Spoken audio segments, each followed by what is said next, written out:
Superior Tribunal de Justiça legaliza o racismo no Brasil, desde que ele seja cometido contra opressores, especialmente no caso que foi analisado, descendentes de europeus, pessoas brancas especialmente, que para a sexta turma aí do STJ, como historicamente são opressores, não são grupos marginalizados, não são minorias, sociologicamente falando, não devem, ter a proteção à discriminação em relação à injúria racial, em relação a ofensas baseadas na raça, na sua origem, na cor da sua pele e por aí vai.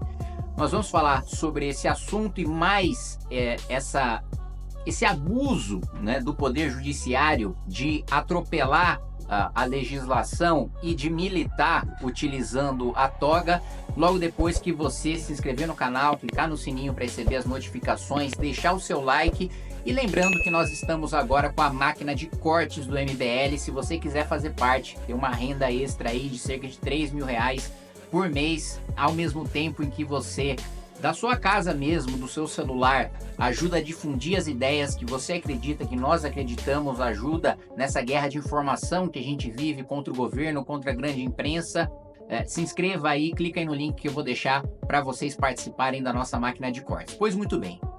Vamos então, ao julgamento aí do egrégio, do excelentíssimo, do altíssimo Superior Tribunal de Justiça, no análise de um caso concreto, ele diz que injúria racial, cometida contra grupos que não são minorizados, nas palavras do relator do caso, ministro Og Fernandes, ou historicamente discriminados, não caracterizam injúria racial. Veja só.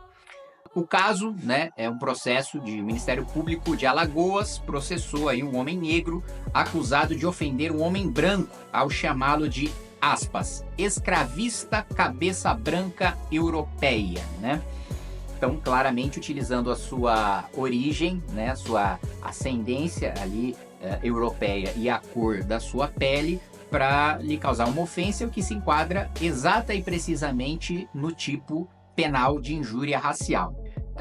A argumentação do ministro relator é de que só deve se aplicar a lei de injúria racial para grupos historicamente oprimidos. E aí vamos lá, vamos trabalhar do básico, Bom, podemos concordar, que não houve opressão de povos negros, de negros contra brancos historicamente no Brasil. Vamos concordar com isso? Pois muito bem.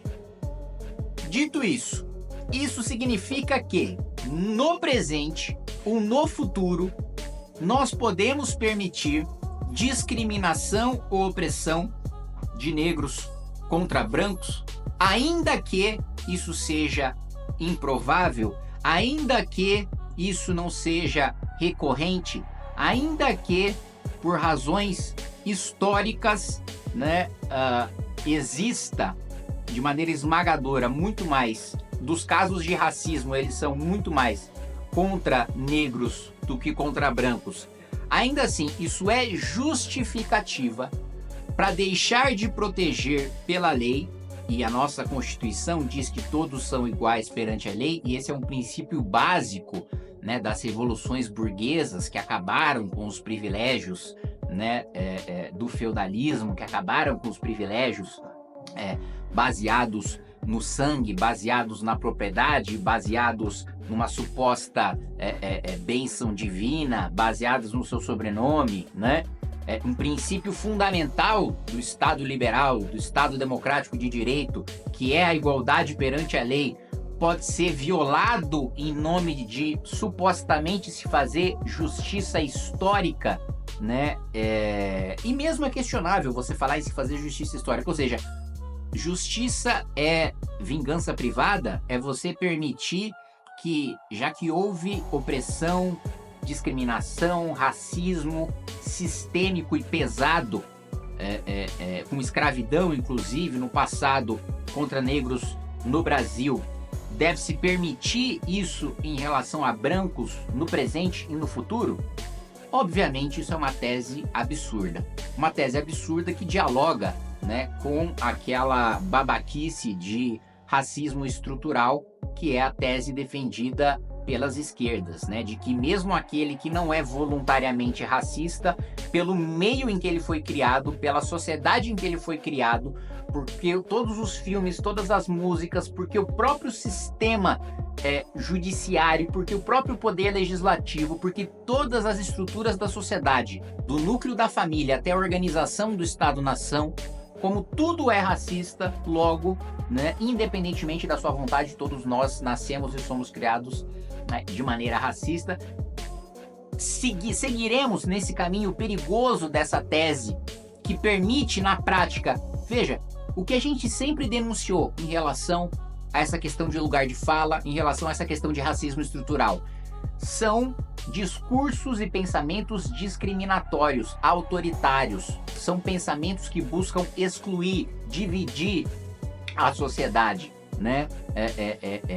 Causar animosidade, né, entre as pessoas de uma mesma nação, de uma mesma sociedade, quando vínculos afetivos, né, deveriam unir essas pessoas numa sociedade.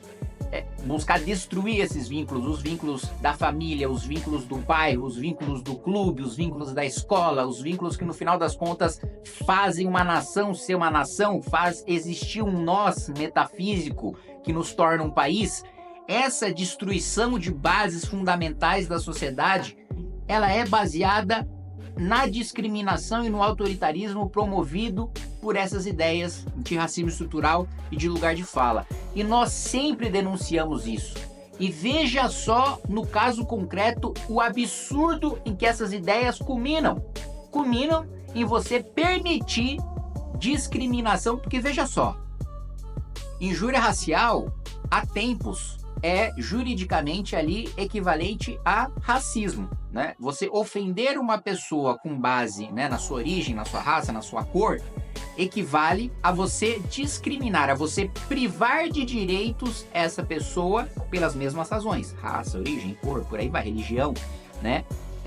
Racismo. Então, juridicamente falando, se esse julgamento aplicado para injúria racial for aplicado para racismo, que foi, já que injúria racial foi equiparada a racismo, nós estamos falando que, na prática, né, no caso concreto, um negro, empresário, dono de um restaurante, poderia, né, numa entrevista de emprego ali que ele está querendo contratar pessoas, vamos supor que ele queira contratar garçons, ele pode chegar pro cara e falar, olha, eu não vou te contratar porque você é branco, eu não gosto de branco, eu não gosto de europeu, de quem nasceu de europeus, então eu não vou te contratar.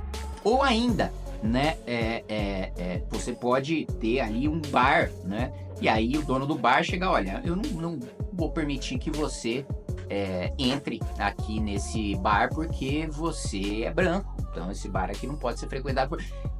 Entendem o caminho perigoso pelo qual a gente trilha, se a gente seguir nessa linha de raciocínio? E outra coisa, muito criticável, a expressão que é utilizada pelo ministro relator. Grupos minorizados e historicamente discriminados. E se houver, por exemplo, racismo, vamos lá, no meu caso ali, que eu sou metade japonês, vamos supor que tem uma ofensa ali contra mim de, vai lá, seu amarelo podre, né, peste amarela, né, na época de Getúlio Vargas, né, tinha editoriais de jornais falando sobre a peste amarela e na Constituição de 1946, foi apresentada pelo Partido Comunista uma emenda à Constituição para proibir imigração amarela, né, asiática, sob o argumento de que a gente estaria trazendo impurezas para a raça brasileira, né, que a gente seria uma peste. E por um voto, que foi o voto do presidente, o voto de Minerva, não foi proibida a imigração de asiáticos para cá, e por isso, por causa desse voto, eu estou aqui hoje com vocês sendo deputado federal. E aí, nós entramos ali como grupo minorizado ou não? O japonês não entra. Árabes pode entrar como grupo minorizado historicamente no Brasil ou não? Entendem como isso, para além do absurdo do mérito, ainda a própria subjetividade é perigosa?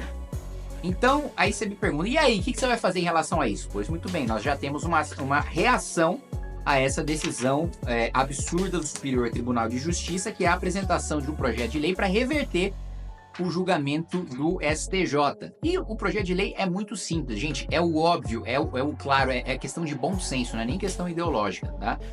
Você pode chegar para uma pessoa comum de esquerda, que não é um grande militante político, bitolado, que não vive disso, e ele vai concordar plenamente. Olha lá, os crimes previstos ali na lei de racismo, né, podem ser cometidos contra pessoas de qualquer cor, raça, etnia, religião ou procedência nacional. Na interpretação dessa lei, o juiz deve considerar como discriminatória qualquer atitude ou tratamento dado à pessoa ou grupos que cause constrangimento, humilhação, vergonha, medo ou exposição indevida, que é a redação atual, e que usualmente não se dispensaria a outros grupos em razão de cor, etnia, religião ou procedência. É vedada a dosimetria diferenciada de pena de forma majorada ou minorada pelo fato da vítima ou ofensor pertencer a qualquer grupo de cor, etnia, religião ou procedência. Ou seja, você não pode aplicar uma pena maior ou uma pena menor porque quem ofendeu é de determinado grupo ou quem foi ofendido é de determinado grupo. E lembrando, na lei de racismo entra religião também. Nisso, na prática, a gente pode falar que o Brasil, como é um país de raízes cristãs, a gente poderia permitir intolerância contra cristãos. A gente poderia permitir, né, que uma pessoa chegasse e falasse, olha, você não vai entrar aqui no meu bar porque você é evangélico, aqui nós não gostamos de evangélico, a gente não contrata cristão aqui. E você entendam, assim, como é óbvio o caminho perigoso que esse precedente aberto pelo Superior Tribunal de Justiça abre. Por isso, não só apresentei o projeto, como vou começar a coletar as assinaturas para a gente acelerar a tramitação desse projeto aqui no Congresso Nacional. E eu conto aí com a ajuda de cada um de vocês para a gente aumentar a repercussão desse caso e que as pessoas vejam o absurdo que o Judiciário está fazendo.